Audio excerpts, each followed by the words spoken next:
الله تعالى وبركاته.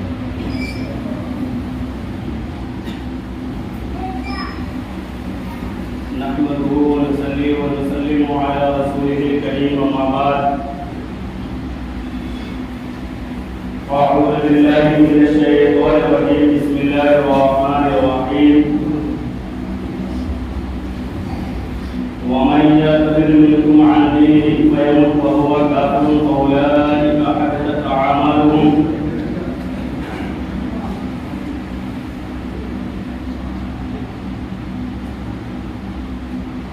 وقال النبي صلى الله تعالى عليه وسلم: يا مقلب القلوب ثبت قلبي على دينك، أو كما قال عليه الصلاة والسلام: صدق الله العظيم وصدق رسوله النبي الأمين المتين الكريم، ونحن على ذلك لمن الشاهدين والشاكرين، والحمد لله رب العالمين. برادری ملت اسلامیہ خطبہ مسونہ کی بات میں نے قرآن مجید و فرقان حمید کی ایک مختصر سی آیت کریمہ تلاوت کی. آئیے اس میں کچھ سننے اور سنانے سے پہلے ہم آپ مل کر ایک مرتبہ پائے نامدار مدینے کے تاجدار دونوں عالم کے مالک و مختار جناب احمد مصطفیٰ محمد مصطفیٰ صلی اللہ تعالی علیہ وسلم کی مقدس بارگاہ میں انتہائی عقیدت و محبت کے ساتھ درود پاک و نذرانہ پیش کریں. پڑھیے بابا سے اللہم صلی علی سیدنا سیدنا حبیبنا نبینا مولانا محمد بارک وسلم صلو علیہ صلاۃ و سلام علیک یا رسول اللہ صلی اللہ تعالی علیہ وسلم. برادری ملت اسلامیہ، دنیا کا دستور ہے، ہم لوگوں کا طریقہ ہے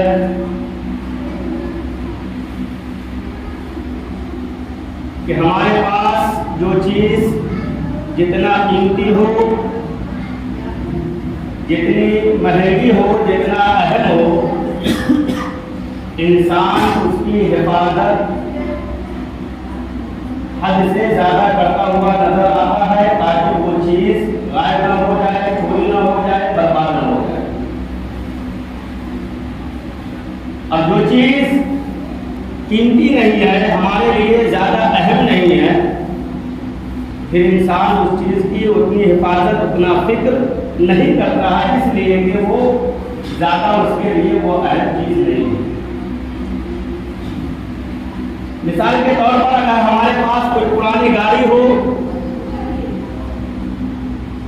اور کسی کے پاس ایک نئی گاڑی ہو، تو آپ نے دیکھا ہوگا کہ انسان نئی گاڑی کی حد سے زیادہ خیال کرتا ہے. کہیں اگر لگانا ہو تو خوب اچھی جگہ پہ لگاتا ہے تاکہ وہاں سے وہ نئی گاڑی اس کی چوری نہ ہو جائے، برباد نہ ہو جائے، کیونکہ وہ قیمتی ہے، ابھی نئی ہے. چلاتا بھی وہی حساب سے ہے تاکہ وہ نئی گاڑی خراب نہ ہو جائے، برباد نہ ہو جائے. اور اگر وہ گاڑی پرانی ہو تو انسان کو آپ نے دیکھا ہوگا کہ اس کی اتنی اہمیت نہیں ہوتی ہے، جو چاہے جیسے چاہے اسے استعمال کرتا ہے، جہاں چاہے اسے لگا دے، اس لیے کہ وہ زیادہ قیمتی نہیں ہے، اہم نہیں ہے. مسجد میں آئے پرانی چپل پہن کر کے تو انسان جہاں چاہے وہاں اٹھا دیتا ہے، لیکن اگر نہیں اٹھتا ہو، نئی چپل ہو تو انسان اٹھا کر کے اسے ایسی جگہ پہ رکھنے کی کوشش کرتا ہے تاکہ وہاں سے وہ نئی چپل ہماری چوری نہ ہو جائے. یعنی جو زیادہ قیمتی ہو، انسان اس کی حفاظت زیادہ کرتا ہے تاکہ وہ چیز ہم سے غائب نہ ہو جائے، برباد نہ ہو جائے.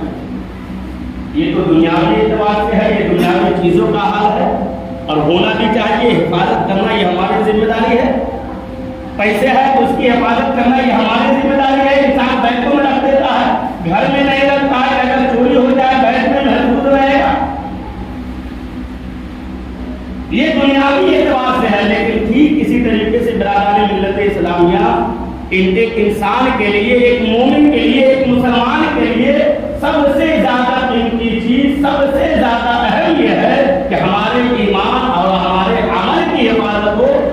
ایمان اور عمل کو کیسے بچائے تاکہ کل جا کر کے ہمیں افسوس کا سامنا نہ کرنا پڑے۔ جیسے اگر کوئی انسان غریب طبقے کا ہو، میڈیم کلاس کا ہو، تو آپ نے دیکھا ہوگا، ہم لوگوں نے مشاہدہ کیا ہے اور تجربہ کیے ہوں گے آپ لوگ کہ اگر کسی کے گھر میں بیٹی پیدا ہو، جس کے گھر میں بیٹی پیدا ہوئی ہے وہ انسان زیادہ امیر نہیں ہے، مالدار نہیں ہے، غریب طبقے کا ہے، جتنا کماتا ہے وہ کھانے پینے میں اس کا خرچ ہو جاتا ہے، تو آپ نے دیکھا ہوگا کہ اس وقت انسان اس بیٹی کے نام سے یا تو بینک میں اکاؤنٹ کھلوا لیتا ہے کہ ہر مہینے میں 200 روپے 500 روپے بچا کر کے جمع کروں گا، جب میری بیٹی 18 سال کی ہو جائے گی تو اس وقت مجھے 5 لاکھ 4 لاکھ روپیہ ملے گا، جس سے میری بیٹی کی شادی کرنے میں آسانی ہو۔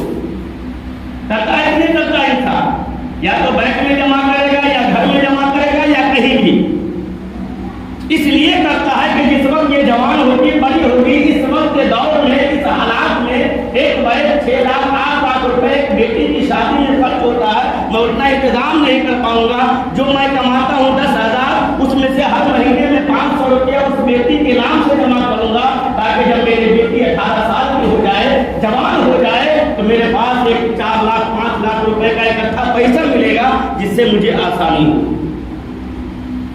اب وہ انسان اپنی گالی کمائی سے، ایک باپ اپنے بہت سارے شوق کو مار کر کے، شوق کو دبا کر کے، ایسے ہی کسی غریب کی بیٹی کی شادی نہیں ہوتی ہے، بہت سارے شوق اور ارمان کو کچلنا پڑتا ہے اپنے قدموں سے، تب جا کر کے کسی بیٹی کے گھر سے اس وقت اس کے گھر سے بیٹی کی ڈولی عزت کے ساتھ اس کے گھر سے نکلتے ہوئے نظر آتی ہے۔ اب اگر کوئی انسان 18 سال تک پیسے اکٹھا کرے، اپنے شوق ارمان کو مار کر کے جمع کیا ہو، لیکن جس وقت وہ بینک سے وہ پیسہ نکالنے کے لیے جائے اور بینک کے دروازے پہ اگر اس انسان کا پیسہ چوری ہو جائے، کوئی لوٹ لے، تو بتائیے اس انسان کی حالت کیا ہوگی؟ اس انسان کی حالت کیا ہوگی جس نے 18 سال تک اپنی پوری کمائی کو اکٹھا کر کے اپنی بیٹی کی شادی کے لیے اپنے شوق اور ارمان کو مار کر کے اپنے بچوں کے شوق کا گلا گھونٹ کر کے اس نے 18 سال تک جمع کیا ہو، لیکن بینک سے نکلا وہ پیسہ اس کا اگر کوئی چور لوٹ لے ڈاکو لے جائے تو اس وقت اس کی حالت کیا ہوگی آپ اندازہ کر سکتے ہیں، کتنا افسوس ہوگا۔ لیکن دنیا میں اگر وہ برباد ہو جائے، چور لے جائے، تو ہمارے پاس ایک موقع ہوتا ہے کہ ہم دوبارہ چاہیں تو وہ جمع کر سکتے، پھر محنت کر کے اپنے بیٹی کے لیے پیسہ اکٹھا کرنے کی ہمارے پاس مہلت ہے، ہم چاہے تو کر سکتے ہیں، لیکن میدان محشر کو تصور میں رکھے کہ ہم دنیا میں ہم نماز پڑھ رہے ہیں، روزہ رکھتے ہیں، حج کرتے ہیں، صدقات دیتے ہیں، خیرات دیتے ہیں، لیکن جب ہمارا انتقال ہو کر میدان محشر میں جب ہمارے اعمال کا حساب ہو، ہم سوچیں گے کہ ہم نے دنیا میں یہ رہ کر کے نماز پڑھی ہے، روزے رکھے ہیں، صدقات کیے ہیں، حج کیے ہیں، آج تو میدان محشر میں ہماری نمازوں کا بدلہ ملے گا، ہمارے روزوں کا بدلہ دیا جائے گا، ہمارے حج کا بدلہ دیا جائے گا، لیکن اللہ تبارک و تعالیٰ میدان محشر میں اگر یہ کہتے کہ اب تمہارے نامہ اعمال میں کوئی نیکیاں نہیں ہے، تم نے جو دنیا میں کیے وہ سارے برباد ہو گئے، تم نے 18 سال تک جو پیسے جمع کیے ایک جھٹکے میں چور چوری کر لے، وہ سارا محنت برباد ہو جاتا ہے۔ کل میدان محشر میں اگر اللہ ہم سے یہ کہہ دے کہ ہم تو سوچ رہے ہیں کہ میں نے نماز پڑھی ہے، میں نے روزہ رکھا ہے، میں نے حج کیا ہے، میں نے زکات دیا ہے، لیکن اللہ یہ کہتے کہ تمہارے سارے اعمال برباد ہو گئے، اس وقت ہماری حالت کیا ہو؟ اور یاد رکھیں میدان محشر میں ہمیں مہلت نہیں ملے گا کہ ہم دوبارہ نماز روزے کرتا ہے، وہاں اگر اللہ کہہ دے ہم کو یہ گمان رہتے ہیں کہ ہم نے نماز پڑھ رہے ہیں، روزہ رکھ رہے ہیں، حج کیے ہیں، ہمیں بدلہ میدان محشر میں ملے گا، لیکن جب اللہ یہ کہہ دے کہ تمہارے اعمال برباد ہو گئے، اس وقت ہماری حالت کیا ہوگی؟ اب آپ سوچیں گے کہ ہم نماز پڑھے، روزہ رکھے، نیک عمل کرے، ہمارے اعمال کیسے برباد ہوتے؟ تو میں نے قرآن کریم کی آیت کریمہ تلاوت کی ہے، اللہ تبارک و تعالیٰ ارشاد فرماتا ہے وَمَن يَرْتَدِدْ مِنْكُمْ عَنْ دِينِهِ فَيَمُتْ وَهُوَ كَافِرٌ فَأُولَٰئِكَ حَبِطَتْ أَعْمَالُهُمْ فِي الدُّنْيَا وَالْآخِرَةِ کہ جو ایمان لانے کے بعد اپنے دین سے پھر گیا، مسلمان کا کافر ہو گیا، مرتد ہو گیا، نبی کی شان میں توہین کر دی، ایمان سے نکل گیا، اللہ کی شان میں گستاخی کر دی، ایمان سے نکل گیا. اب ہم نے جتنے بھی اعمال کیے ہیں، اگر ہم دین سے پھر گئے، ہم جتنے بھی اعمال کیے، اللہ فرماتا ہے فَأُولَٰئِكَ حَبِطَتْ أَعْمَالُهُمْ کہ اللہ تمہارے اعمال کو برباد کر دیتا ہے، پھر دنیا والآخرہ، دنیا میں بھی برباد ہو گیا اور آخرت میں بھی ہمارے اس اعمال کا کوئی بدلہ نہیں ملے گا. اب ہم اگر سوچیں اور اس کی تشریح حضور نے حدیث پاک میں بیان کیا ہے کہ اللہ نے انسان کو 4 صورت میں پیدا کیا، 4 طریقوں. حدیث پاک ہم اگر سوچیں نا کہ ہم مسلمان کے گھر میں پیدا ہوئے، ہمارا نام مسلمان کا نام ہے، ہم جمعہ بھی پڑھتے ہیں، نماز بھی پڑھتے، پھر ہمارے اعمال کیسے برباد ہو گئے، پھر ہم کافر کیسے ہو گئے، ہمارا ایمان کیسے ختم ہو گیا. تو حضور نے حدیث میں صراحتاً بیان کیا ہے کہ اللہ نے انسانوں کو 4 طریقوں کے پیدا کیا. پہلا وہ ہے کہ جس کی پیدائش مسلمان کے گھر میں ہوگی، اس نے زندگی بھی مومن بن کے گزارا اور اس کا خاتمہ بھی ایمان پر ہوگا. ہر آدمی کو یہ دعا کرنی چاہیے کہ اللہ ہمارا خاتمہ ایمان میں نصیب ہو. ہم 70 سال تک کچھ بھی کرتے رہے، لیکن ہمارا خاتمہ اگر ایمان پہ نہیں ہوگا تو 70 سال کی عبادت نہیں دیکھی جائے گی. ایک تو وہ ہے کہ پیدا بھی مسلمان ہوا، زندگی بھی مسلمان بن کے گزارا، موت بھی مسلمان پہ ہوا، تو وہ انسان کی زندگی. ایک وہ ہے کہ جو کافر بن کے پیدا ہوا، کافر کے گھر میں پیدا ہوا، زندگی بھی کفر میں گزارا، موت بھی کفر میں ہوا، تو یہ جہنمی. اور ایک وہ انسان ہے جس نے کفر میں پیدا ہوا، کافر کے گھر میں جنم لیا، مرا بڑھا، لیکن مرنے سے پہلے اگر وہ کلمہ پڑھ لیا تو اگرچہ وہ کچھ عبادت نہیں کیا، مرنے سے چند لمحہ پہلے بھی، 1 گھنٹہ پہلے بھی اگر وہ کلمہ پڑھ لے، اس کی موت ہو گئی تو اس کے کفر کی ساری کفر کی حالت کو نہیں دیکھی جائے گی. کلمہ پڑھ کے مرا ہے، اللہ حضور فرماتے ہیں وہ جنتی. ٹھیک اسی طریقے سے جو انسان مسلمان کے گھر پیدا ہوا، مسلمان بن کر کے زندگی گزارا، لیکن موت اس کی کفر پہ ہوئی ہے، تو اس کی مسلمان کی زندگی نہیں دیکھی جائے گی، خاتمہ کو دیکھ کر کے وہ جہنم کا منہ ہے. اب آپ سوچیں گے کہ ایک لفظ کہنے سے، ایک بات کہنے سے ہمارے پورے اعمال کیسے برباد ہو گیا، ہمارا ایمان کیسے برباد ہوگا. جب ابو طالب کا انتقال ہو رہا تھا، جو حضور کے چچا تھے، آپ نے واقعہ سنا، حدیث میں بھی ہے، بخاری شریف میں بھی ہے، قرآن میں اس کا تذکرہ. ساری زندگی ابو طالب نے کلمہ نہیں پڑھا تھا، لیکن حضور کی خدمت کیا تھا. لیکن جب مرنے کا وقت آیا ابو طالب کا، تو حضور جا کر کے کہے کہ اے میرے چچا، آپ صرف ایک مرتبہ زبان سے کلمہ پڑھ لے، کل میدان محشر میں آپ کی سفارش کروں گا، آپ کو بخشوا دوں. حضور نے یہ نہیں دیکھا کہ مرنے کا وقت آیا، ساری زندگی ابو طالب نے کلمہ نہیں پڑھا. مرنے کا وقت آیا تو حضور بخاری شریف کی حدیث سے حضور نے فرمایا، جا کر کے سرہانے میں کھڑے ہو کر کے حضور نے فرمایا کہ میرے چچا ایک مرتبہ زبان سے کلمہ پڑھو، میں آپ کو بخشوا دوں. لیکن ابو جہل نے کہا تھا وہاں بھی کہ ابو طالب کو اپنے باپ دادا کے دین سے پھر جاؤ گے. آج بھی ہوتا ہے نا، ہم برائی نہیں کرے تو کہتے ہیں ہمارے باپ دادا ایسے کیے ہیں تو ہم بھی ایسے ہی کریں گے.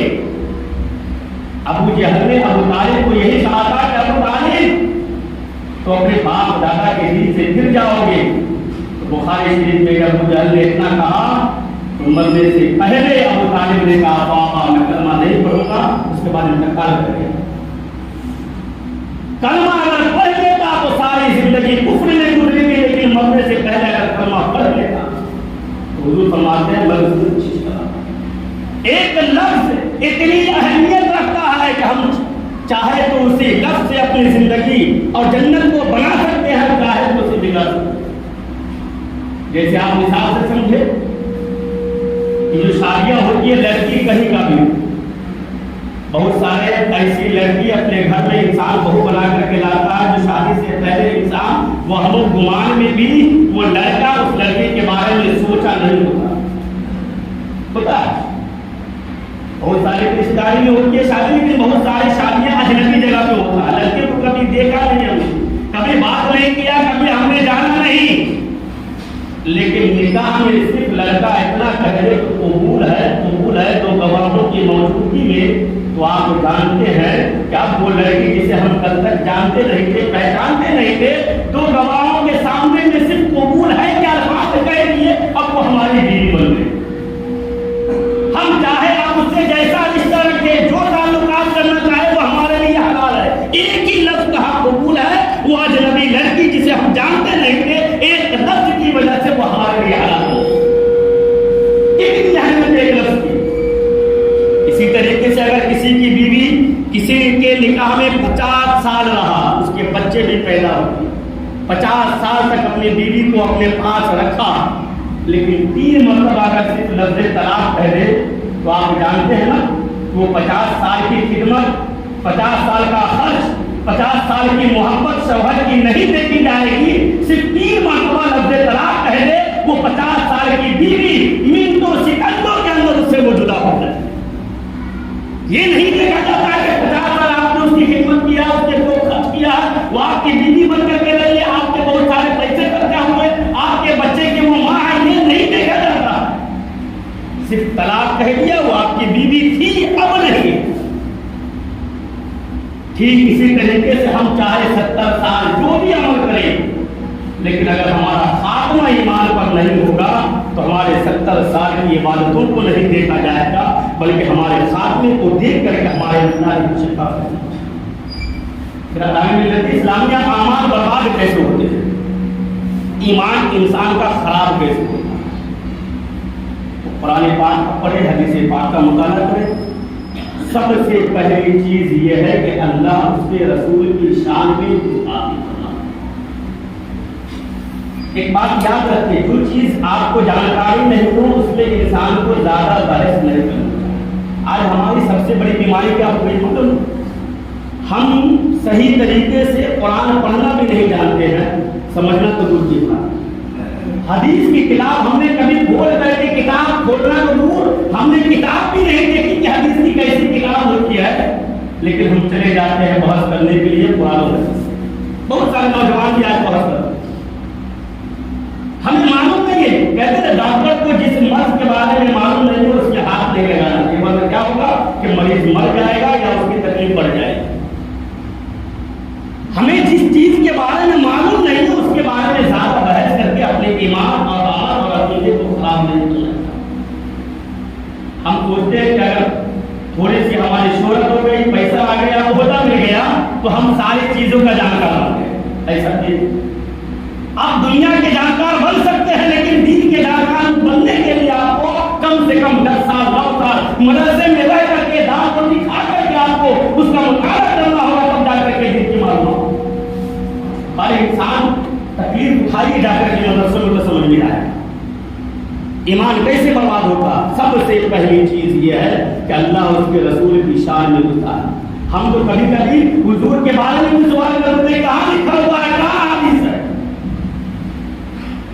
اللہ فرماتا ہے قرآن پاک میں سورہ حجرات کی دوسری آیت، یا ایھا الذین آمنوا لا ترفعوا اصواتکم فوق صوت النبی ان تجہر قولکم، کہ اے ایمان والو، وہ صحابہ کے دور میں اللہ نے فرمایا، آج ہم حضور کے بارے میں کیا کیا کہہ دیتے ہیں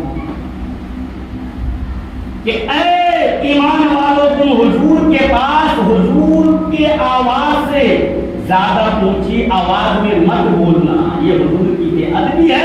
اللہ آگے فرماتا ہے کہ اگر تمہاری آواز حضور کی آواز سے اونچی ہو گئی تو اللہ تمہارے اعمال کو برباد کر دے گا۔ ان تحبط اعمالکم وانتم لا تشعرون، کہ تم اگر حضور کے آواز سے اپنی آواز اونچی کر لیں گے، تمہیں خبر بھی نہیں ہوگی، تمہیں شعور بھی نہیں ہوگا، تمہیں سمجھ بھی نہیں آئے گا، تمہارے اعمال اللہ برباد کر دے گا۔ صرف اگر حضور کے آواز سے ہم اونچی آواز کو بات کریں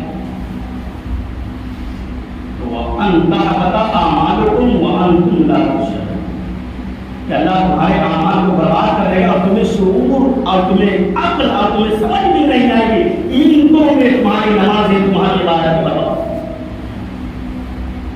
حضور کے بارے میں ہمیں اللہ کے بارے میں کبھی کہتا ہے نا کسی کے گھر میں میت ہو جائے تو عورتیں کہتی ہے ایسا لگتا ہے کہ اللہ کو معاذ اللہ میرا ہی بیٹا دکھائی دیا، کہیں دیتے ہم نہ جائیں۔ ایسے ایسے گانے نکل گئے، ایسے ایسے کامیڈی نکل گئے ہیں جسے ہم شوق سے دیکھتے ہیں ہنسنے کے لیے، جس میں کفریہ الفاظ بھی ہوتے ہیں۔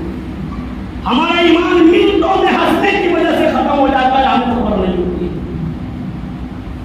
بہت سارے گانے ایسے جس میں اللہ کو میرا نے کیا کیا کہا گیا، ظالم کہا گیا، اللہ کے بارے میں کیسے کیسے الفاظ استعمال کیے جسے ہم شوق سے سنتے ہیں اور ہمارا ایمان ختم ہو جاتا ہے۔ سمجھیں جانیں ایمان یہ سب سے اصل اور سب سے قیمتی چیز ہے۔ اور دوسری وجہ کیا ہے ہمارے اعمال کے برباد ہونے کی؟ زیادہ گناہ کرنا، کثرت سے گناہ کرنا۔ جیسے اگر کوئی انسان کسی کے یہاں کام کر رہا ہو تو آپ نے دیکھا ہوگا کہ اگر کوئی کاریگر زیادہ غلطی کرتا ہے تو مالک کیا کرتا ہے؟ اس کاریگر کو اپنے کام سے نکال کر کے باہر کر دیتا ہے نا؟ کیوں کر دیتا ہے؟ کیونکہ اس سے مجھے فائدہ نہیں ہوتا، کام نہیں کرتا، میری برائی کرتا، میری نافرمانی کرتا، میری بات نہیں مانتا ہے۔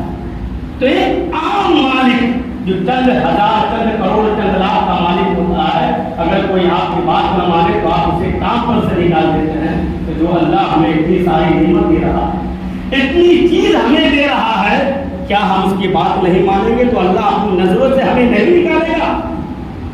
کیا اللہ ہمیں کل میدان محشر میں اپنی نظروں سے ہمیں دور نہیں کرے گا؟ یہ مت سوچے کہ ہمیں کچھ نہیں ہوگا۔ زندگی تو ایک جانور کی نکل جاتی ہے کھا پی کر کے، کھانا پینا کوئی کمال کی بات نہیں، ارادہ نہیں ہے۔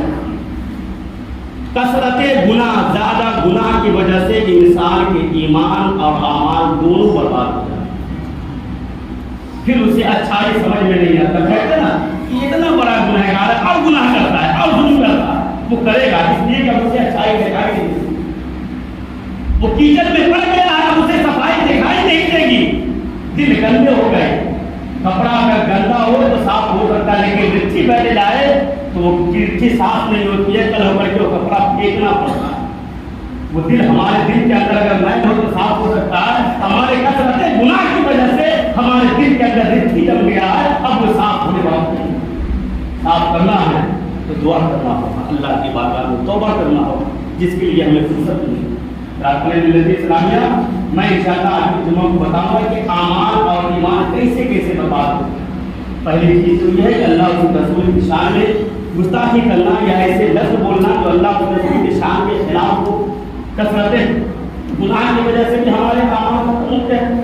ہمیشہ انسان کو دعا کرنی چاہیے۔ حضور جس کا ایمان خوب تھا، نبی تھے، رسول تھے، لیکن ہمیشہ دعا کرتے تھے اے یا مقلب القلوب، اے دلوں کے پھیرنے والے، ثبت قلبی علی دینک، یہ حضور دعا مانگتے تھے ہر نماز ہمیشہ کہ اے دلوں کے پھیرنے والے ہمارے دل کو اپنے دین پر ثابت قدم رکھ۔ یہ حضور کی دعا ہمیں بھی دعا کرنا چاہیے۔ اللہ تبارک و تعالی ہم سب کو کی زندگی ایمان پہ نصیب فرمائے اور ہم سب کا خاتمہ ایمان پہ ہو۔ اللہ تبارک و تعالی ہم سب کو ایمان پہ چل کر کے زندگی گزارنے کی